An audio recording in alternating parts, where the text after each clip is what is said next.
Chapter 2. Woe to them that devise iniquity and work evil upon their beds. When the morning is light they practice it, because it is in the power of their hand.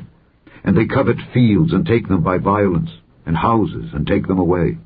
So they oppress a man and his house, even a man and his heritage.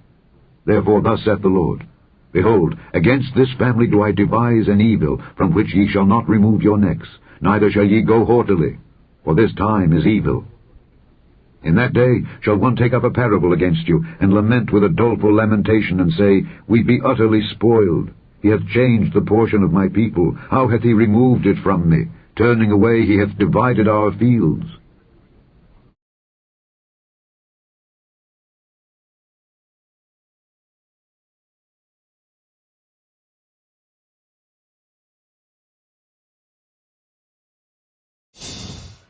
Well, welcome back. Chicago and Los Angeles creating some of the nation's largest guaranteed basic income programs. Chicago Mayor Lori Lightfoot looking to give $500 a month to 5,000 low-income families for a year.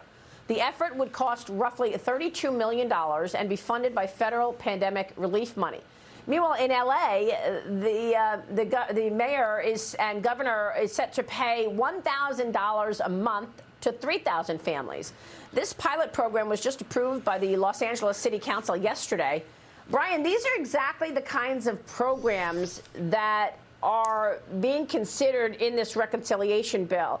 Increasingly, a welfare state is how people describe these things. Can you imagine being a resident of Chicago or L.A. or being one of the business owners there who have not been able to open their doors, who have dealt with mandate after mandate, who have been restricted, struggling, trying to hire people? Can you imagine being one of them and then seeing your city proposing a plan to give $500 away or $1,000 away, no strings attached? It's absolutely insane. We've got 10 million open jobs in this country. That is the best universal basic income plan you can possibly offer to anyone. We are living in a fairyland in these cities. We're not addressing real issues that affect people's lives, and instead we're paying people to do the opposite of living a productive life. We got to stop it, Maria. It has real-world consequences. In Chicago, it has real-world consequences, and the mayor there seems to be completely oblivious. Well, we're living those consequences right now because of all of those federal checks that went to people, the unemployment benefits. People stopped going to work. Lee, you know, you go to restaurants, you go to hotels, and they say, we can't get people back to work because they're counting on more government checks. And that's why we have a labor shortage. And that has trickled down into inflation. We don't have enough truck drivers. It's all a vicious cycle, and it starts with bad policy. That's right. I mean, there's no question about it. I agree with Brian's statement. The best universal basic income is all of these open jobs. Let's get people to work. Not only does it benefit society, it benefits the individual to have a job. It's proven your mental health is better when you are going out there and working for your money rather than just being handed it. A lot of people are making decisions right now that they'd rather stay at home than go to work. And it's simply not going to be good for them individually in the long term. It's not going to be good for our work ethic. It's not going to be good for the American dream. This isn't what we are about. And I think that really, while it might sound good, we're seeing more and more people say this isn't necessarily what is good for America in the long run when you look at some of the polling. And also when you look at where the money is going, this isn't just to cover people's basic expenses, as it sounds so good. This is what people are doing. They're using money that they're getting from stimulus to go out there and buy, you know, gaming systems and other kinds of things. So you follow the money. It's not necessarily what we want to be paying for. People should be going back to work, not getting handouts. Yeah, it's very distressing.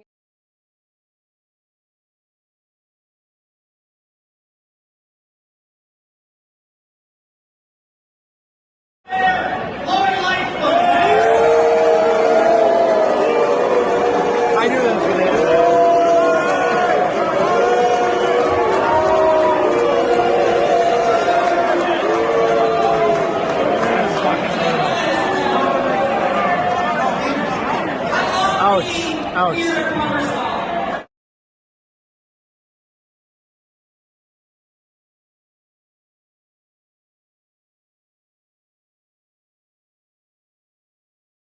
Much of the recent protests have centered around calls for racial justice and police reform, with some even calling to disband or defund the police. One city did it 7 years ago. Maya Rodriguez went there to talk to those who helped disband the department, those who became new police officers, and those who say even this city has a long way to go. Across the river from Philadelphia sits the nearly 200-year-old city of Camden, New Jersey, at one time called the most dangerous city in America. It certainly has its share of challenges. This city has been riddled with drugs. About 74,000 people live here. 7 years ago, amid a budget crisis and a spiking murder rate, the mayor and police chief, among others, joined together and disbanded the city's police department. We had 67 murders in 2012, which put the murder rate higher than some third world nations. So a change had to come. Louis Capelli Jr. is Camden County's freeholder director, a job similar to a county commissioner. It's a position he also held when the city department ceased to exist, replaced with a brand new county police department. We started with two main objectives. Number one was to reduce the number of crime victims, and number two was to make the residents of the city feel safe. So what happened to the city police officers? With the union dismantled, all of them, from the chief on down, had to reapply for their positions with the new department. Not everyone got their job back, but Captain Zakeem James did. Couldn't see myself being a cop anywhere else. This is my home. But the policing Captain James knew then underwent a complete change. All the officers went through new training, focusing foremost on community policing and de-escalation. Come on, we're here to help you. What is it that we can help you with? Where the use of force becomes a last resort.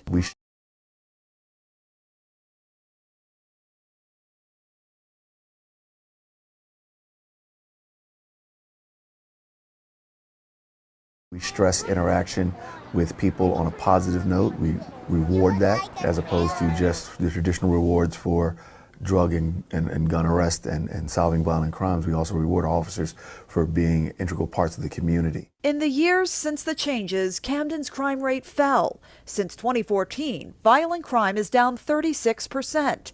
And murders are down a whopping 72%. How will you have a But not so fast, says Camden County NAACP President Kevin Barfield. Crime statistics throughout the state and the United States have went down over the years. So can we truly contribute that to policing or a police model? He's also concerned that the county police department lacks diversity in the ranks.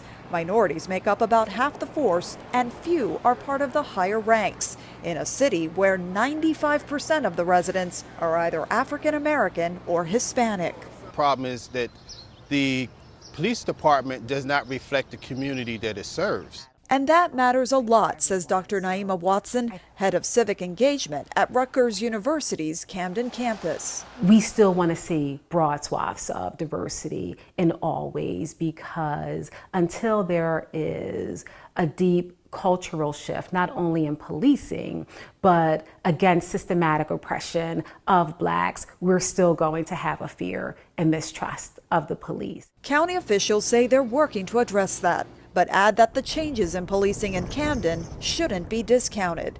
As for cities considering revamping their own police departments, give the community the opportunity to vote. It's not one size fits all. But this isn't going to happen overnight. Words born of experience from those who've been there.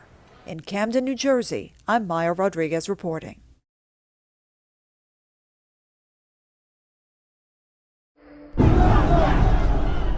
This is just one of a dozen protests around our capital after reports emerged claiming that the new founding fathers had been using the purge to help their own economic agenda. Here's a recent statement by incendiary purge detractor Dante Bishop. For the past 20 years, the NFFA has taken a legalized murder to decrease the poor population, which in turn keeps the government spending down. Less welfare, less health care, less housing. Recent polling suggests that the growing anti-purge sentiment may have a monumental effect on the upcoming presidential election. Establishment NFFA candidate Minister Edwidge Owens has been losing ground to wildcard independent candidate Senator Charlie Roan.